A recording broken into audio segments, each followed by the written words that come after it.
তো hello' guys welcome to my YouTube channel. তো আপোনালোকে চাই থাকে মোৰ চেনেলটো নিশ্চয়। তো ধনদা আজি জ্বালাই কৰি আছে প্লেট কাটি কেনে। তো গাড়ীটা অলপ বেন হৈছিল, তো ট্ৰেইনিং কৰি অলপ প্লেট চেলেট লগাই দিলোঁ মজাকৈ। তো এখন টিপটপ হৈ গ'ল। তো নিশ্চয় আমাৰ ভিডিঅ' চাব মজাকৈ। ওইদি কাষ্টমাৰটা বহি আছে আৰু এদি ধনদা জ্বালাই কৰি আছে। তো ভাল লাগি আছে, কামো আহি গ'ল বহুত দিন পাছত। তো আপোনালোকক চবকে হেপী নিউ ইয়াৰ আৰু হেপী খ্ৰীষ্টমাছ গাৰো লগৰ কাৰণে। তো গাৰো কাষ্টমাৰ আমাৰ তাতে আহে বেছি। তো মোৰ বাপে প্লেট বনাই আছে মজাকৈ। তো মই এদি ভিডিঅ' কৰি আছোঁ, আপোনালোকক দেখাই আছোঁ। এটা ধনদা আছে এদি আৰু এটা আমাৰ গেৰেজ, এটা গেৰেজৰ ৰাস্তা। তো এটা ভালে। তো গাইস কামটো শেষ হৈ গ'ল এখন বৰ্তমান।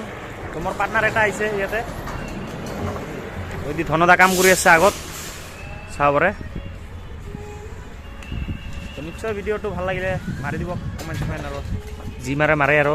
এতিয়া আমাৰ গেৰেজ আহিলে হ'ল, বিন্দাছ কম চম ৰেটত কাম কৰি দিম। তো আজিৰ কাৰণে বাই বাই গাইছ, ভিডিঅ'টো এইখিনিয়ে আৰু নেক্সট ভিডিঅ'ত দেখা পাম মজাকৈ।